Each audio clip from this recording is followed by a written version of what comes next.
یا سیدی یا خاتم النبیین،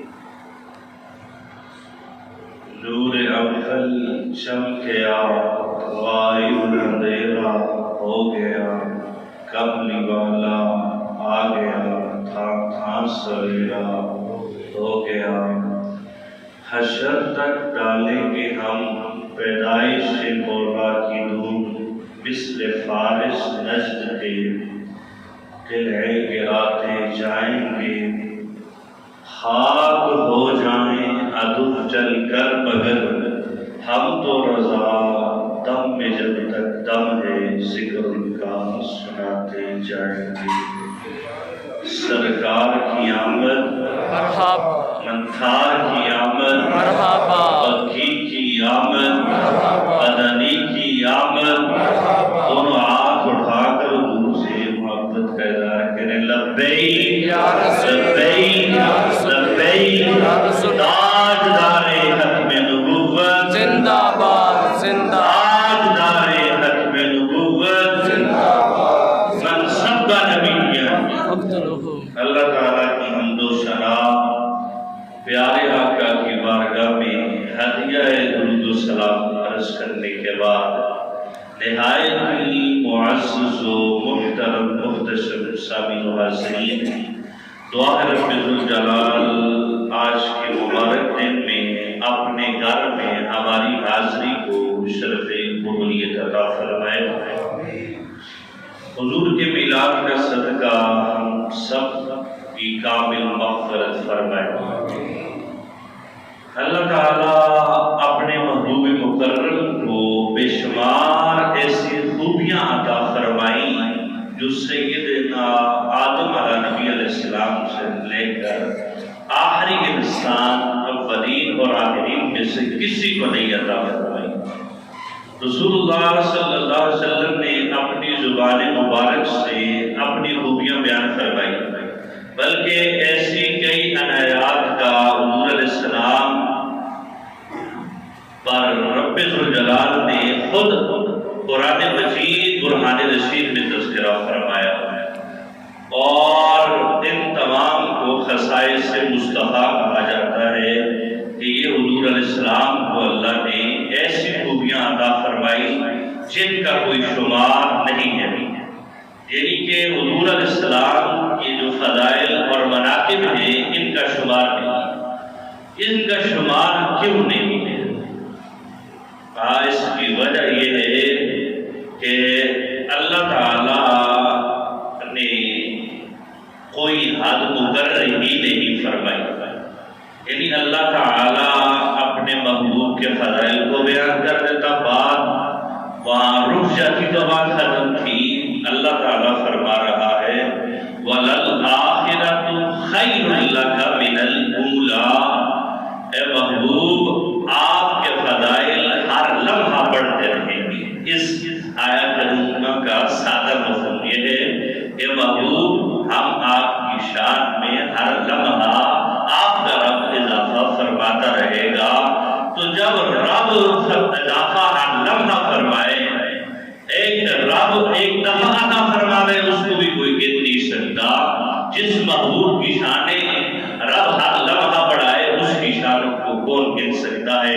کون ان کے اوصاف کا متناہی سمجھ سکتا ہے؟ امام اہل سنت نے بڑی خوبصورت بات کہی کہ سرور کہوں کہ مالک و مولا کہوں تجھے، باغ خلیل کا گل زیبا کہوں تجھے، تیرے تو وصف اے بے تناہی سے ہے بری، حیران ہوں میرے شاہ کیا کیا کہوں تجھے، کہہ لیا سب کچھ ان کے ثنا خاں کی خاموشی، چپ ہو رہا ہے کہ میں کیا کیا کہوں تجھے، لیکن رضا نے ختم سخن اس پہ کر دیا، خالق کا بندہ خلق کا آقا کہوں تجھے۔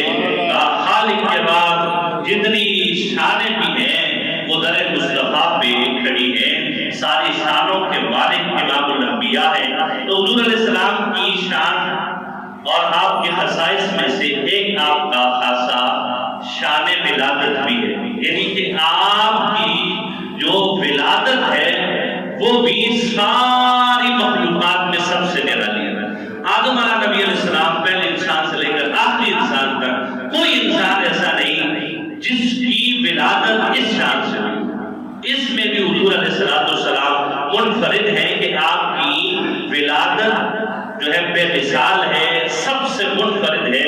آج ہم نے اس مختصر سے وقت میں چونکہ آپ کی پیدائش کا دن ہے تو اسی مناسبت سے ہم آپ کی شان ولادت پر چند لمحے گفتگو کریں گے اور آپ کی خصائص اور اتنے اونچے ہیں کہ ہم یہ کہہ سکتے ہیں کہ محمد کا رتبہ خدا کو جو کچھ ہو، خدا دی ثنا مصطفیٰ کو جو کچھ ہو۔ تو حضور علیہ السلام کی شان ولادت بے مثال ہے۔ یہ میرے سامنے سبل الہدیٰ والرشاد ہے، علامہ الامام محمد بن یوسف الصالحی شامی المتوفا 944 ہجری، یعنی کہ اب آپ لگا لیں اس وقت 1445 ہجری ہے۔ یہ لوگ جو کہہ رہے ہیں نا جی اعلیٰ حضرت نے سارا میلاد شروع کر دیا اپریل میں، اب اعلیٰ حضرت کو 1 صدی، ان بزرگوں کو ہوئی 9 صدی، پورا میلاد انہوں نے ایک چیز حضور علیہ السلام کی میلاد میں اس میں لکھی ہے، پوری 10 جلدوں میں وہ آخر میں کتاب لگی ہوئی ہے۔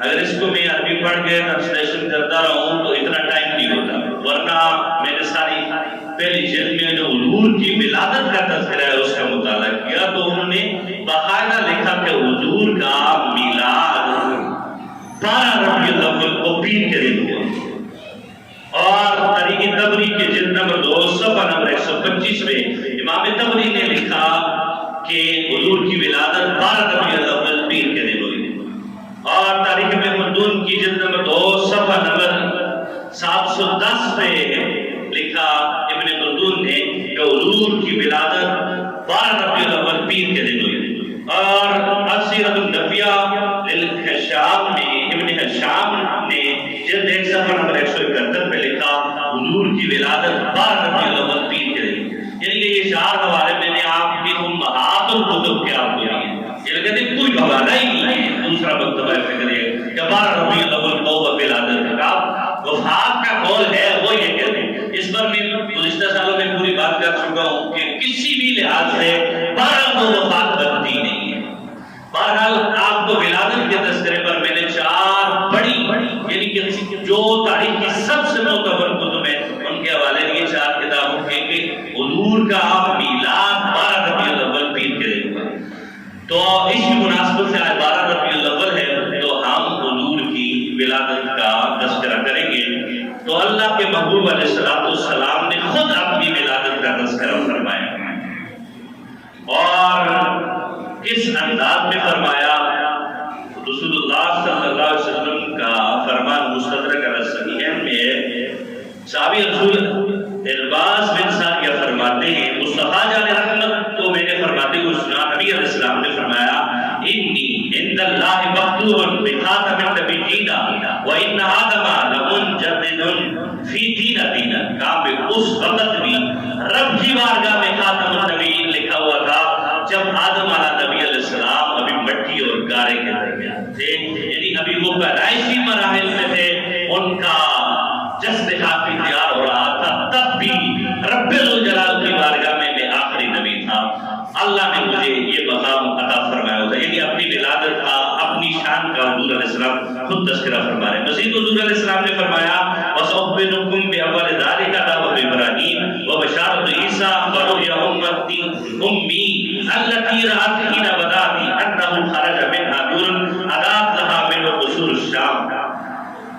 صحیح ابن حبان کے اندر 6404 نمبر ہے۔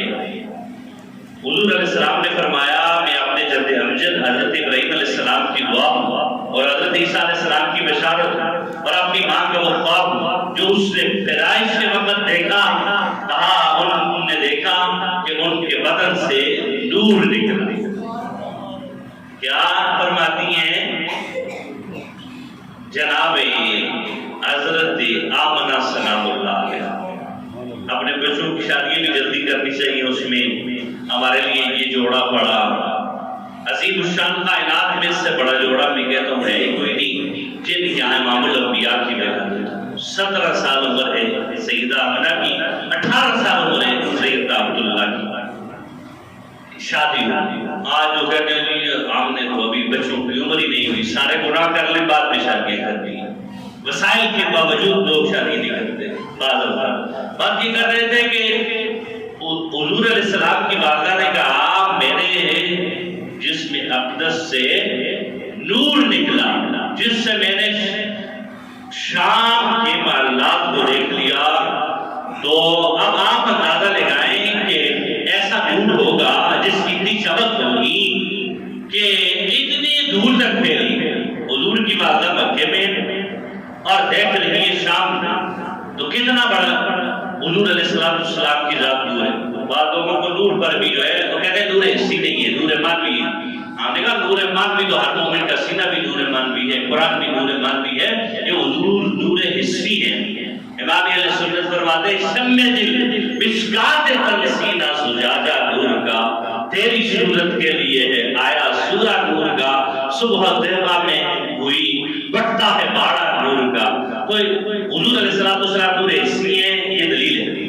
حضور کی والدہ نے اس سے اگلی دلیل بھی سبل خدا اور ارشاد کے اندر محمد بن یوسف صافی شامی لکھتے ہیں کہ حضور کی والدہ یہ کہتی ہیں کہ جب حضور علیہ السلام کا نور میرے بطن اطہر میں آیا، مجھ سے پتہ ہی نہیں تھا کہ مجھے حمل ہے، یعنی کہ یہ حضور علیہ السلام کی والدہ یہ فرماتی۔ اب جو جسم ہوتا ہے عام طور پر لطیف نہ ہو تو اس کا حمل کا وزن ہوتا ہے۔ حضور کی والدہ کہتے ہیں مجھے ایک ندا دینے والے نے ندا دی کہ تیرے بطن اطہر میں نبیوں کا سردار آ چکا، مجھے علم ہی نہیں تھا کہ مجھے حمل ہے۔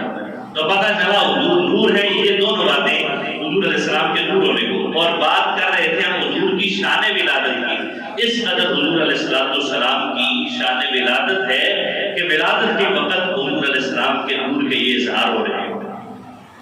آسمانی کتابوں میں حضور علیہ السلام کی شان ولادت کا تذکرہ، تو پہلی کتابیں بھی حتیٰ کہ سارے انبیاء بھی حضور علیہ السلام کی ولادت کا تذکرہ کرتے ہیں۔ حضور علیہ السلام کی ولادت اتنی عظیم الشان ہے، ہم نے رات کو درس میں بھی کہا، لیکن آپ میں سے اکثر افراد نہیں ہوتے کہ جس رات حضور کی ولادت ہوئی جو ایوان کسریٰ تھا اس کے کنگر دل میں، یہ صحیح سند کے ساتھ تمام کتابوں میں موجود ہے، اور امام بصری نے اپنے قصیدے میں بھی پورا شہر۔ تو یہ کوئی کیا کمال ہے اس میں، یہ بات کیوں ذکر کی ہے محدثین نے؟ کہا اس میں کمال یہ ہے کہ 90 سال لگا اس محل کو بنانے میں، کتنے 90 سال لگا کر وہ محل تیار کیا گیا، یعنی اتنا مضبوط۔ تو حضور کی ولادت ہوئی تو کہا اس محل کو بھی پتہ چل گیا حضور آ گیا۔ اب اس محل سے بھی سخت ہے اس مومن کا سینہ جو کلمہ بھی پڑھتا ہے کہ حضور کی ولادت میں خوشی نہیں منانی چاہیے۔ میں نے کہا محل کو پتہ چل گیا، اس نے اپنے 14 کنکر گرا دیے، 8 باقی رہے، کہا 8 بادشاہیں تم کر لو، اس کے بعد حضور کے غلاموں کی بادشاہت ہوگی۔ وہ 8 بادشاہ گزرے تو پھر سیدنا فاروق اعظم کی بات ہوئی، اور نیرے فرات نوشروان نے بڑے باندھ کر کے اس کو اپنے محل کی طرف موڑا ہوا تھا۔ تو جس رات حضور کی ولادت ہوئی وہ دوسری طرف چل پڑی، اس نہر کو بھی پتہ چل گیا حضور آ گیا۔ اور جو آگ 1000 سال سے جل رہی تھی اور برابر چل رہی تھی، کبھی نہیں بجھی، وہ آگ بچھڑنی پڑ گئی۔ پوچھا کیا ہوا؟ کہا حضور آ گیا۔ میں نے کہا آگ کو پتہ چل گیا، محل کو پتہ چل گیا، نہر کو پتہ چل گیا کہ حضور کی ولادت کی رات ہے، خوشیاں منانی ہے اپنے اپنے انداز میں۔ جو مشرق کے جانور تھے مغرب کی طرف، اور مغرب کے مشرق کی طرف ایک دوسرے کو مبارکباد دینے لگے۔ تو تمہارا کیسا سینہ ہے کلمے کے بعد بھی تمہیں نہیں پتہ چلتا کہ حضور کی ولادت ہے، خوشیاں منانی چاہیے۔ صحابہ کرام کے بارے میں جو بات کرتے ہیں صحابہ نے میلاد منایا. میں نے کہا حضرت ابو عبیدہ بن جراح نے اپنے والد کا سر کاٹ کر حضور کی بارگاہ میں لے آیا, تازہ خون بہ رہا ہے. حضور نے فرمایا کس کا سر ہے؟ کہا باپ کا سر ہے. کہا کیوں قتل کیا؟ آپ کا گستاخ ہے. میں نے کہا جو باپ کا سر حضور کی قدموں میں لے آئے, انہوں نے جھنڈیاں نہیں لگانی تھی, انہوں نے دیگیں نہیں بجانی تھی, کیسی بات ہے؟ جو حضرت ابوبکر صدیق پورا سامان لے آئے. حضور نے پوچھا گھر میں کیا چھوڑا ہے؟ کہا پروانے کو شراب بلبل کو دودھ, بس صدیق کے لیے خدا کا رسول پر. انہوں نے یہ جھنڈیاں نہیں لگانی تھی. یہ بہرحال ان کی محبت کا نقص ہے, محبت کامل نہیں ہے. اور ہم آپ کو شان ولادت کے تذکرے سناتے ہی اس لیے کہ محبت میں اضافہ ہو. تو بات یہ کر رہے تھے پہلی آسمانی کتب میں بھی حضور علیہ السلام کی شان ولادت کا تذکرہ ہے. مستدرک الصحیحین کے اندر 4177 نمبر ہے. حضرت عائشہ صدیقہ فرماتی ہیں مدینے میں ایک یہودی تاجر رہتا تھا, اور اس نے کہا مدینے والوں سے, مکے میں رہتا تھا, تو حضور علیہ السلام کی ولادت کی شب اس نے کہا کہ آج ایک بچے کی ولادت ہوئی ہے جو میں نے پہلی آسمانی کتابوں میں پڑھا ہے, ان کے مطابق وہ بچہ جو ہے اللہ کا نبی ہے اور آخری نبی ہے, خاتم الانبیاء ہے. تو اس کی دونوں کندھوں کے درمیان اس کا نشان بھی ہے. لوگوں نے کہا تم یہ کیسی باتیں کرتے ہو؟ لوگ گھر میں جب گئے تو پوچھنے لگ کے کس یہاں ولادت ہوئی ہے, تو پتہ چلا عبد المطلب کا پوتا ہوا ہے اور اس کا نام محمد ہے, جو کائنات کے والی ہیں. رب ذوالجلال نے ان کی آج ولادت فرمائی ہے. تو وہ اگلے دن جب بات چلی تو یہودی نے کہا پتہ چلا کچھ؟ کہا ہاں ایک بچہ پیدا ہوا ہے, آپ مجھے وہاں لے چلو. جب وہ لے کر گئے تو حضور علیہ السلام کو دیکھا, اور جب دونوں کندھوں کے درمیان وہ بالوں کا گچھا مہر نبوت کو دیکھا تو یہودی بے ہوش ہو کر گر گئے. لوگوں نے پوچھا تمہیں کیا ہو گیا, تمہیں ایسا کیا دیکھ لیا اس بچے میں؟ کہتا ہے ذهب والله النبوة من بني إسرائيل فرحتم به يا معشر قريش أما والله لا يسكتن بكم سطوة يخرج خبرها من المشرق والمغرب. کہا آج بنی اسرائیل سے نبوت چلی گئی جو کئی سالوں سے بنی اسرائیل تھی. آج اہل عرب تمہیں خوشیاں منانی چاہیے. کہا کتنی خوشیاں؟ کہا مشرق سے مغرب تک تمہیں رب الجلال نے خاتم النبیین عطا فرمایا. یہ یہودی کہہ رہا ہے. تو مسلمان یہ دلائل النبوہ ہے ابو نعیم اصفہانی کی مستدرک الصحیحین میں پوری سند کے ساتھ یہ بات موجود ہے. تو پتہ چلا کہ حضور علیہ السلام کی شان ولادت کا تذکرہ پہلی آسمانی کتابوں میں بھی تھا. اپنے تو اپنے جو یہودی ہٹ دھرم تھے ان کو بھی پتا تھا حضور علیہ السلام کی یہ شانیں ہیں, یہ مقام ہے, لیکن وہ اپنی ہٹ دھرمی کی وجہ سے ایمان نہیں لا سکے. لیکن شانوں کا انکار انہوں نے بھی نہیں کیا کہ حضور علیہ السلام کی ولادت ساری کائنات سے نرالی ہے, اس لیے ساری کائنات سے نرالے طور پر سنی مناتے بھی. نہ تو کسی کی بچے کی پیدائش پر اور نہ ہی کسی کی شادی پر گلیاں محلے اس طرح سجتے ہیں جس طرح حضور کی ولادت پر. تو حضور کی ولادت ہے بھی سب سے نرالی, اور اس سے بھی بڑھ کر سنیوں کو حضور کا میلاد منانا چاہیے. بہرحال جو ہے اس نے کہا یہودی نے کہ اللہ تعالیٰ نے اہل عرب میں وہ بچہ عطا فرمایا ہے جس کے چرچے مشرق میں بھی ہوں گے مغرب میں بھی ہوں گے. امام اہل سنت یہ کہتے ہیں عرش پہ تازہ چھیڑ چھاڑ فرش پہ ترفا گوندام کان جدر لگائیے تیری ہی داستان ہے. وہ جو نہ تھے تو کچھ نہ تھا, وہ جو نہ ہو تو کچھ نہ ہو. جان ہے وہ جہان کی, جان ہے تو جہان ہے. شان ولادت اور مشاہدات سیدہ آمنہ سلام اللہ علیہا رضی اللہ تعالی عنہا, انہوں نے کیا دیکھا؟ حضور علیہ السلام کی شان ولادت کو کس حالات میں دیکھا؟ کہتی ہے محسنہ کائنات فلما خرج من بطنی دربت فنظرت الیہ فاذا انا به ساجد قد رفع اصبعیہ قال مدعی بالمبت متأہلین، کہتی ہیں حضور علیہ السلام اس انداز میں دنیا میں تشریف لائے میرے بطن اطہر سے کہ حضور علیہ السلام سجدے میں چلے گئے اور آپ کی انگلی اس طرح آسمان کی طرف کھڑی۔ تو یہ حضور علیہ السلام کی معراجی شان ہے۔ امام اہل سنت فرماتے ہیں پہلے سجدے پہ روز ازل سے درود یادگاری ہے امت پہ لاکھوں سال، کہ اس وقت بھی حضور نے اپنی امت کو یاد کیا پہلا سجدہ۔ لیکن دوسری طرف حضور کا مقام دیکھیں، اللہ کے محبوب نے فرمایا بندے کو سب سے زیادہ اللہ کا قرب جو ہوتا ہے وہ سجدے میں حاصل ہوتا ہے، اور حضور دنیا میں آتے ہوئے یہ بتا رہے ہیں کہ میں اللہ کے سب سے زیادہ قریب ہوں۔ پہلے آتے ہی پہلا کام سجدہ کیا۔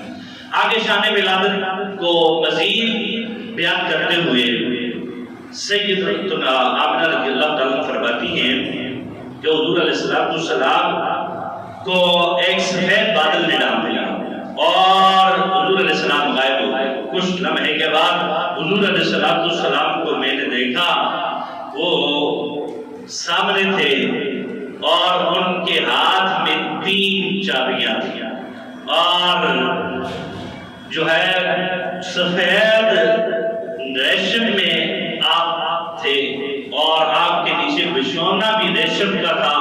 کہتی ہے جو مٹھی میں 3 چابیاں تھیں وہ موتیوں کی تھیں، اور حضور علیہ السلام نے اور مجھے کہنے والا یہ کہہ رہا تھا کہ ان کے ہاتھ میں نفع کی چابیاں ہیں، ان کے ہاتھ میں ہوا کی چابیاں ہیں، ان کے ہاتھ میں نبوت کی چابیاں ہیں۔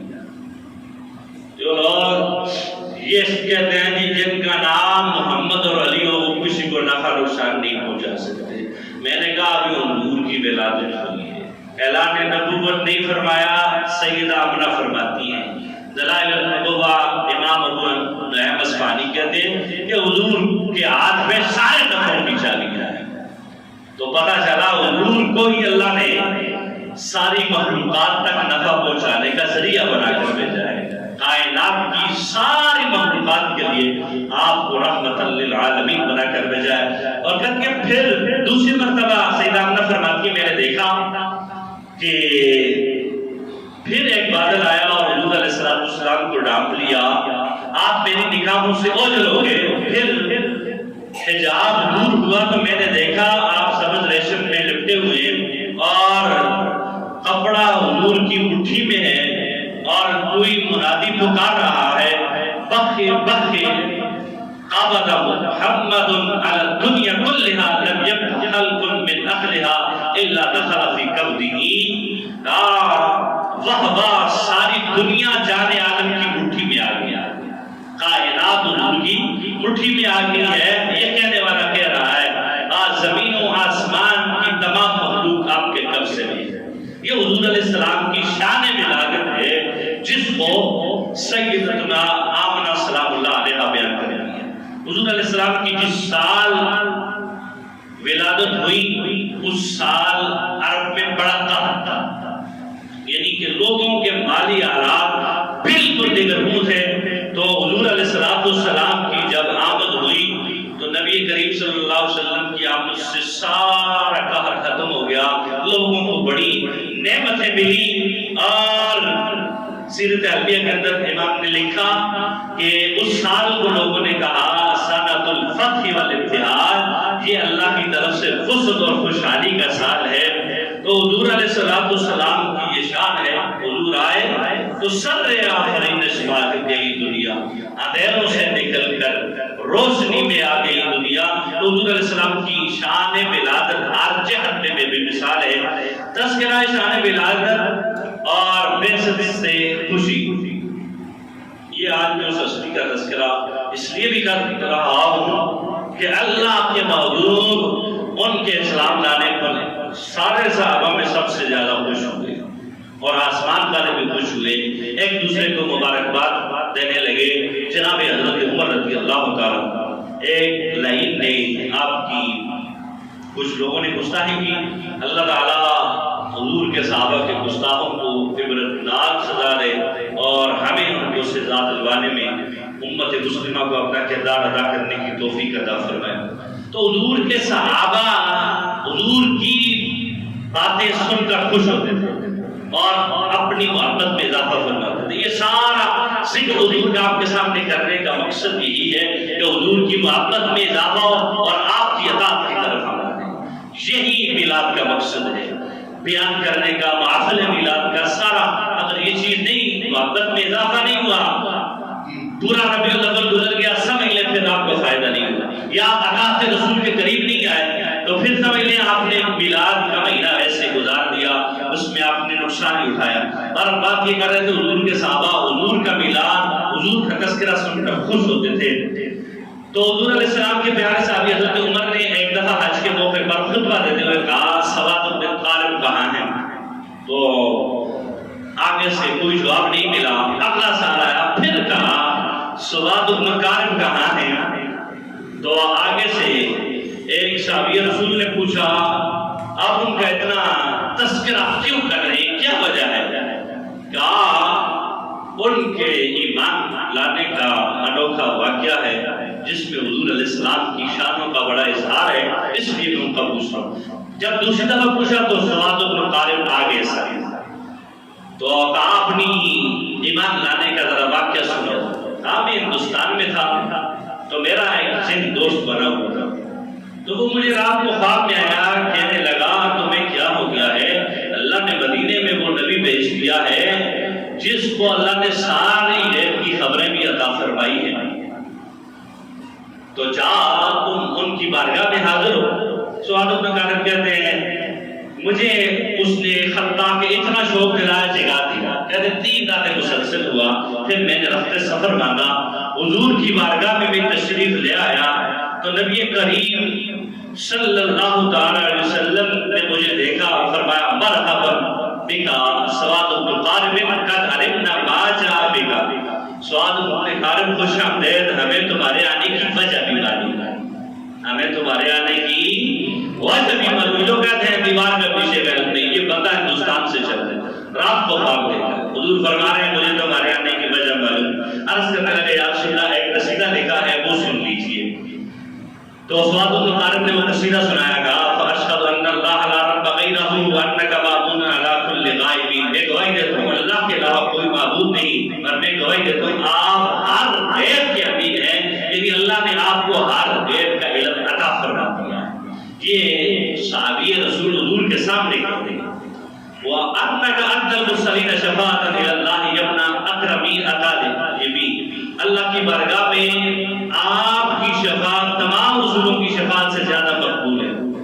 اور اگلے شعر میں کہا ہے مخلوق میں بہترین، آپ جو بھی وحی آتی ہے آپ اس کے مطابق ہمیں حکم دیں، مشکل سے مشکل حکم بھی ہوگا ہم آپ کے حکم کو مانیں گے۔ یا رسول اللہ قیامت کے روز جب ساروں کو نفس نفسی کا عالم ہوگا سوا کا بمن عن سواد بن طارق، یا رسول اللہ آپ اس دن سواد بن طارق کی شفاعت فرما دیں۔ یعنی کہ قیامت کے دن جب ہر بندہ اپنے آپ میں مگن ہوگا، اپنے علاوہ دوسرے کی فکر نہیں ہوگی، یا رسول اللہ اس دن سواد بن طارق کی شفاعت فرما دیں۔ تو یہ تذکرہ میلاد سنا کر محبت رسول کو بڑھانے کا مقصد یہی ہے کہ حضور کی شفاعت حاصل کرنی ہے۔ امام اہل سنت فرماتے ہیں پیش حق مجدہ شفاعت کا سناتے جائیں گے، آپ روتے جائیں گے اور ہم کو ہنساتے جائیں گے۔ یار یہ حضور کی میلاد کا تذکرہ ہے، 5 منٹ آپ کے زیادہ لگیں گے، لیکن آپ نے محبت کے ساتھ بیٹھنا ہے کہ ساری اگر آپ قرآن کا مطالعہ کریں سورہ معارج کے اندر اللہ کہتا ہے 50,000 سال کا دن ہوگا، والدین کہیں گے الہی ہمارے سارے بچوں کو نا پکڑ لے ہمیں چھوڑے۔ والدین جو آج نینے آرام کی ہوئی وہاں بات کون منائیں گے؟ آمنہ کے لئے۔ تو ان کے لیے 5 منٹ اگر زیادہ ہو تو ذرا محبت کے ساتھ آپ سنیں کہ پیش حق مجدہ شفاعت کا سناتے جائیں گے، آپ روتے جائیں گے اور ہم کو ہنساتے جائیں گے، پائے کوبا پل سے گزریں گے تیری آواز پر، رب سلم کی صدا پر وجد لاتے جائیں گے۔ خدا نے وہ وسعت دی ہے دامن محبوب کو، جرم کھلتے جائیں گے اور وہ چھپاتے جائیں گے۔ تو ہمارے استاد فرمایا کرتے تھے جب بندہ سرکاری مال ہو تو اس کی چیکنگ نہیں ہوتی، لوگ پہلے ہی پولیس والوں کہتے ہیں سرکاری مال ہے اس کو آگے جانے دو، کہتے ہیں جب ہم حضور کے ساتھ چلیں گے فرشتے بھی نہیں پوچھیں گے تو راستہ آسان ہو جائے گا. میں مجرم ہوں آقا مجھے ساتھ لے لو کہ رستے میں ہیں جہاں بجا کھانے والے.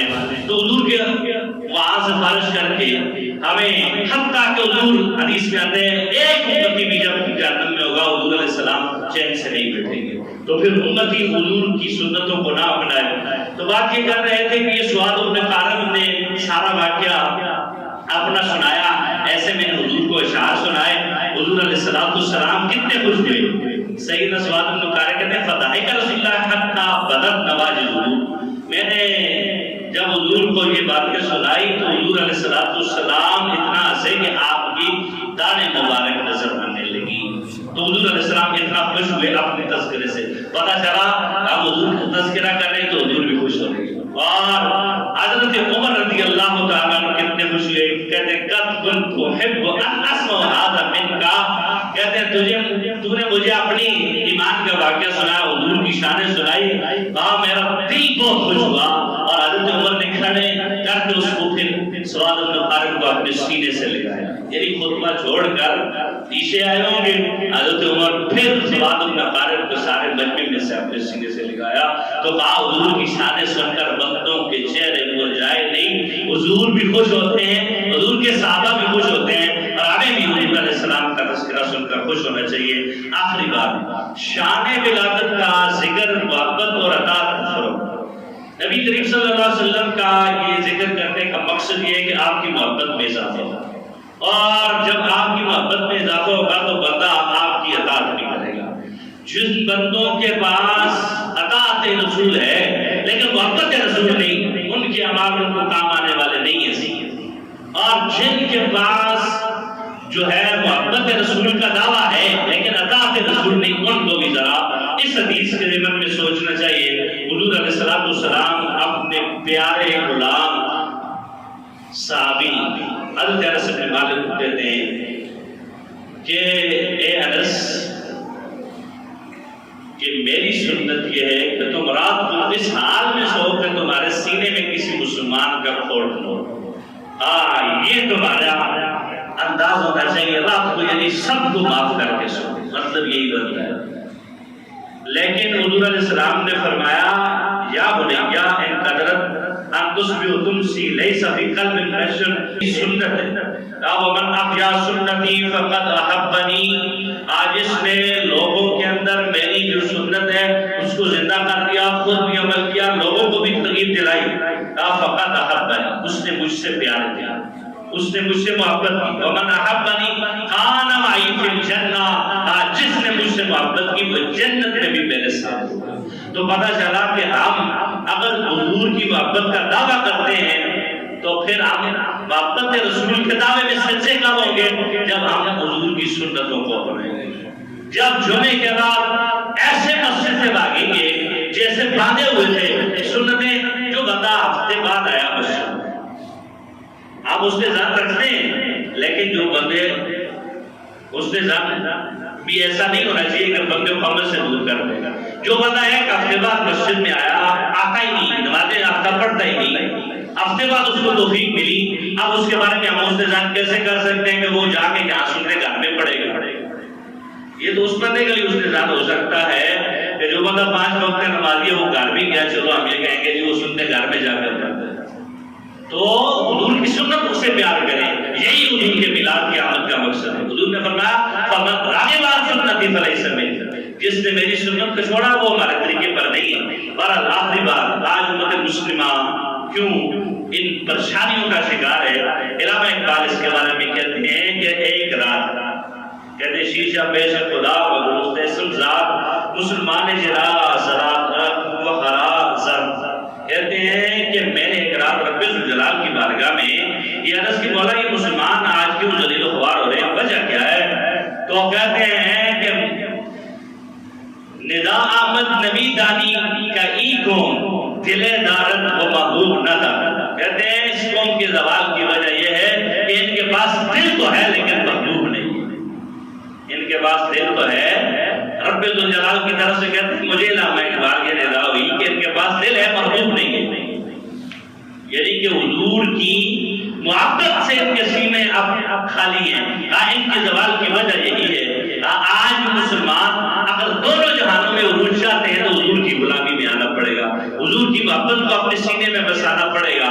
اور جو بندہ یہ کہے ہم تو محبت کے دعوے دار ہیں, میں نے کہا محبت کے دعوے دار کا سچا ہونا تبھی لازم آئے گا جب محبت کی پہلی علامت اطاعت رسول اس کے اندر پائی جائے گی. یا حضور کی سنتوں سے جو فرائض چھوڑ دے کیسے حضور کی محبت کا دعویٰ کر سکتے ہیں؟ سنتیں چھوڑنے والا بھی دعویٰ نہیں کر سکتا. تو پتہ چلا کہ محبت رسول جو ہے آج ساری مشکلات کا حل ہے, اور کائنات میں حضور سے بڑھ کر کوئی بات نہیں. علامہ اقبال کہتے ہیں دل بمحبوب حجازی مستعین زی جہت بے اقتگر مستعین. کہتے ہیں میں نے حضور کی سیرت کو سر کے بالوں سے ناخن پڑھا. کہتے ہیں میں نے کائنات میں یہ فیصلہ کیا اگر کسی جگہ دل لگانا ہے تو وہ رسول اللہ کے ساتھ. تو آج ہم اگر ان مشکلات سے نکلنا چاہتے ہیں ہمیں حضور کی ساتھ صالحانہ محبت کرنی ہے اور حضور کی سنتوں پر عمل کرنے. اللہ کی بارگاہ میں دعا ہے بلکہ توفیق عطا فرمائے.